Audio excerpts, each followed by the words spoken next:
Assalamualaikum warahmatullahi wabarakatuh. Alhamdulillah, innal hamdalillahi nahmaduhu wa nasta'inuhu wa nastaghfiruh wa na'udzu billahi min syururi anfusina wa sayyiati a'malina. May yahdihillahu fala mudhillalah wa may yudlilhu falan tajida lahu waliyan mursyida.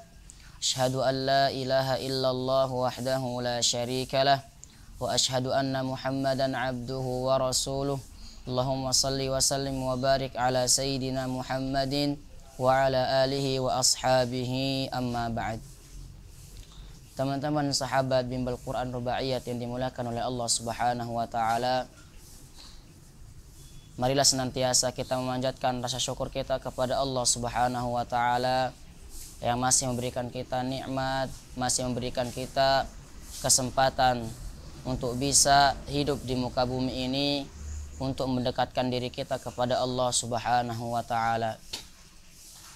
Kedua kalinya marilah kita bersalawat kepada baginda Rasulullah sallallahu alaihi wasallam. Mudahan Rasulullah sallallahu alaihi wasallam berkenan memberikan kita syafaat di yaumil qiyamah. Sahabat, teman-teman bimbel Quran Rubaiyat yang dimuliakan oleh Allah Subhanahu wa taala, pada kesempatan kali ini kita akan membahas tema orang-orang yang senantiasa mendekatkan dirinya dengan Al-Quran, maka Allah akan muliakan orang tersebut. Sebagaimana yang kita ketahui bahwa malaikat Jibril alaihi salatu wassalam Allah muliakan dan Allah agungkan, dan Allah menamai beliau dengan Sayyidul Malaikah, penghulunya para malaikat. Karena apa? Karena beliau diperintahkan oleh Allah Subhanahu wa taala menurunkan wahyu kepada Rasulullah sallallahu alaihi wasallam berupa Al-Qur'an. Dengan Al-Qur'an, malaikat Jibril Allah Subhanahu wa taala naikkan derajatnya di sisinya. Dengan Al-Qur'an, Allah Subhanahu wa taala agungkan dan muliakan malaikat Jibril.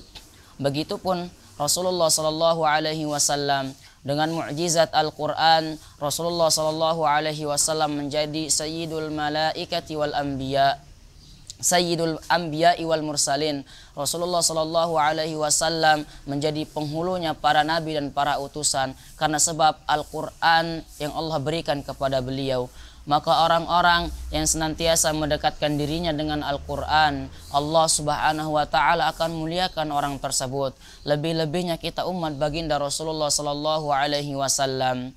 Kita umat yang sangat beruntung, yang dimana Allah pilih kita menjadi bagian dari umatnya Rasulullah sallallahu alaihi wasallam. Orang-orang yang menjadi bagian umatnya Rasulullah sallallahu alaihi wasallam adalah orang-orang yang benar-benar Allah pilih. Karena kenapa? Karena kita mendapatkan yang namanya Al-Quran, yang dimana Al-Quran mukjizat yang paling mulia. Sekali lagi, ketika orang mendekatkan dirinya dengan Al-Quran, maka Allah akan senantiasa memuliakan orang tersebut, dan Allah akan menaikkan derajatnya dengan derajat yang tinggi oleh Allah Subhanahu wa taala. Maka teman-teman bimbel Quran Rubaiyat yang dimuliakan oleh Allah Subhanahu wa taala, kalau kita ingin menjadikan diri kita di muka bumi ini mulia di sisi Allah Subhanahu wa taala, maka mendekatlah dengan Al-Quran. Perbanyaklah berinteraksi dengan Al-Quran, terutama pada bulan yang suci ini, bulan yang penuh dengan keberkahan dan kemuliaan yang Allah turunkan pada bulan ini, yaitu bulan suci Ramadan. Orang-orang yang senantiasa membaca Al-Quran, melantunkan ayat Al-Quran pada bulan ini, Allah senantiasa melipat gandakan pahalanya dengan lipat-lipat ganda, dan Allah akan memberikan dia pahala tanpa batas karena bacaan Al-Quran yang dia baca. Maka dengan Al-Quran, sekali lagi, Allah muliakan kita, Allah naikkan derajat kita di sisinya. Teman-teman bimbel Quran Rubaiyat yang dimuliakan oleh Allah Subhanahu wa taala, ketika kita menjadikan diri kita menjadi penghafal Al-Quran, ada beberapa yang harus kita perhatikan sebagai penghafal Al-Quran. Ketika kita ingin dimuliakan oleh Allah Subhanahu wa taala, maka yang perlu kita perhatikan di dalam surat Fatir, Allah Subhanahu wa taala berfirman, ثم أورثنا الكتاب الذين اصطفينا من عبادنا فمنهم ظالم لنفسه ومنهم مقتصد ومنهم سابق بالخيرات بإذن الله. Ayat ini Allah Subhanahu wa taala memberikan gambaran kepada kita bahwa orang-orang yang dikhususkan Al-Quran adalah kita, umatnya Rasulullah sallallahu alaihi wasallam. Namun ketika kita mewarisi kitabnya, yang diturunkan kepada Rasulullah sallallahu alaihi wasallam berupa Al-Qur'an, maka sifat kita kata Allah dibagi menjadi 3. Ketika seorang diberikan Al-Qur'an oleh Allah Subhanahu wa taala, maka dia semena-mena dengan Al-Quran, bahkan bisa membuat dirinya terhinakan dengan Al-Quran, dan bisa jadi Al-Quran yang memasukkan kita ke dalam nerakanya Allah Subhanahu wa taala, na'udzubillah. Maka janganlah kita jadikan diri kita sebagai sifat yang pertama ini agar kita terhindar dari siksanya Allah Subhanahu wa taala. Kemudian yang kedua, ketika Allah Subhanahu wa taala memberikan dan menganugerahi kita Al-Quran, maka sifat yang kedua yang Allah tanamkan pada setiap orang yang diberikan Al-Quran adalah muqtasidun. Mereka yang mempunyai sifat-sifat setengah-setengah. Mereka yang tidak pernah mencegah dari amar ma'ruf dan nahi mungkar.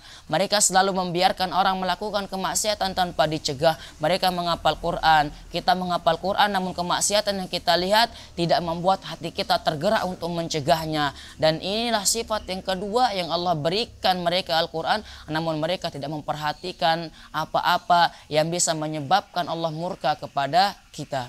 Maka semoga juga kita dihindarkan dari sifat yang kedua ini. Adapun sifat yang ketiga yang Allah sebutkan adalah mereka yang senantiasa berlomba-lomba dengan kebaikan. Orang-orang yang senantiasa Allah berikan Al-Quran, Allah anugerahi Al-Quran, mereka memanfaatkan Al-Quran tersebut dengan berlomba-lomba mengejar kebaikan dan mengejar kedudukan yang tinggi di sisi Allah Subhanahu wa taala.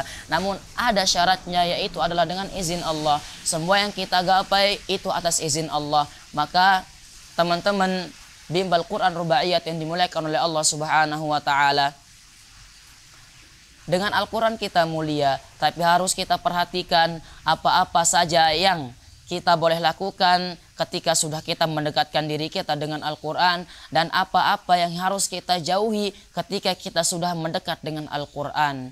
Sekali lagi, Al-Quran adalah kitab yang sangat suci yang Allah Subhanahu wa taala muliakan. Maka orang-orang yang dekat dengan Al-Quran orang-orang yang sangat mulia. Maka jangan jauh dari Al-Quran, dekatkan diri dengan Al-Quran. Semoga kita menjadi orang-orang yang mulia di sisi Allah Subhanahu wa taala, dan kita mendapatkan apa yang kita impikan di dunia, yaitu berupa surganya Allah Subhanahu wa taala. Sekian teman-teman bimbel Al-Quran Rubaiyat yang dimuliakan oleh Allah Subhanahu wa taala. Semoga ini menjadi renungan kita agar senantiasa kita dekat dengan Al-Quran, dan Al-Quran menjadi pedoman hidup kita yang menuntun langkah kita untuk mendapatkan ridhonya Allah Subhanahu wa taala. Subhanakallahumma wa bihamdika asyhadu an la ilaha illa anta astaghfiruka wa atubu ilaik. Assalamualaikum warahmatullahi wabarakatuh.